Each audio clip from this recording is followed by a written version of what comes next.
to tell you about the Drew I knew.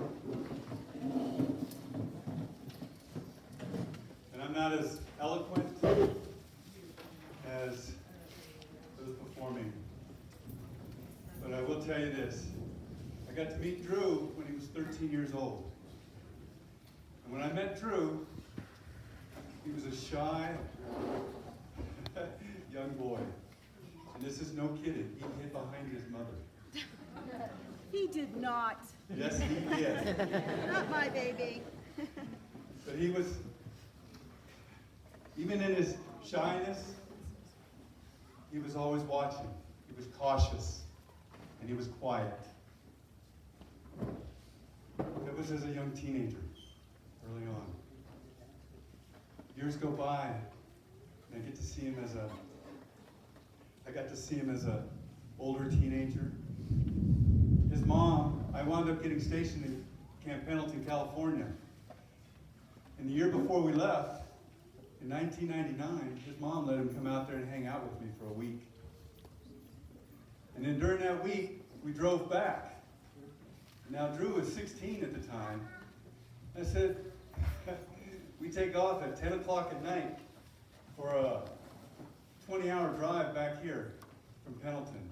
We had to stop in San Diego. We get on the outskirts of San Diego, my truck dies. Drew goes, what are we going to do? I said, I don't know, we'll have to sit here a little bit. Because it overheated, I had to wait. Then we get about 10 o'clock at night. I'm beat. I said, Drew, you want to drive? His eyes got as big as saucers. He says, sure, I'll drive. So I put him in the driver's seat, and I fell asleep.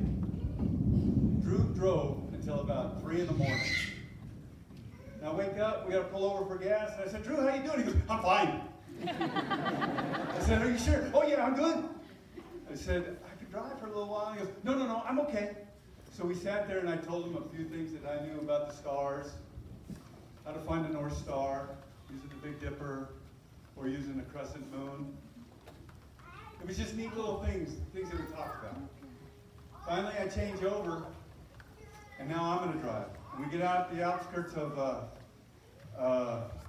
someplace in the middle of nowhere, New Mexico. And he's sleeping, and all of a sudden, I see a highway patrolman out in front of us. And I'm looking down at the speed limit, but I'm gaining on him. Next thing I know, I pass him. As soon as I pass him, the lights go on. So I asked the officer, I said, why'd you stop me? He goes, you're kidding. You passed me and you're going to ask me why I stopped you? I said, I wasn't speeding. He goes, young man, was your dad speeding? He goes, oh no. He goes, how could you know? You were sleeping. We had a good adventure. And that was a good time. Got him home safe to his mother. But then, as a young adult, what I got to see. As a young adult I'll say in Japan, he was there with us. And as it moved from Japan to here, I got to see his loyalty, his honesty, and he had come out of a shell. Next thing you know, you've all seen him. He was willing to dance. He was willing to show people. In other words, he wanted to make you feel comfortable. He wanted you to have a good time. He wasn't afraid to put himself out there. And that was exciting to see as a young man. And his willingness to learn. When we got to Japan, we were able to get him a car, and things would break on him. He said, hey, what do I need? I said, figure it out. Here's a tool bag. And you know what? And I think that's when it started. And then when he got back here, it just continued. He had his uncle. He had others, his brother, to show him, to develop, to nurture that love of cars. And then to see him as a man. From a young man to the man that we knew him. Faithful, honest, dependable, had the integrity, and he was confident. And what was really exciting to see one of the last things I got to see is that he was accomplished. He wasn't complete, but he was in a place that was comfortable, that put him where his family and friends and anybody around him was in a good place when they were with Drew. The last 2 weeks, I heard stories that just blew my mind, things that I didn't know of Drew. And it was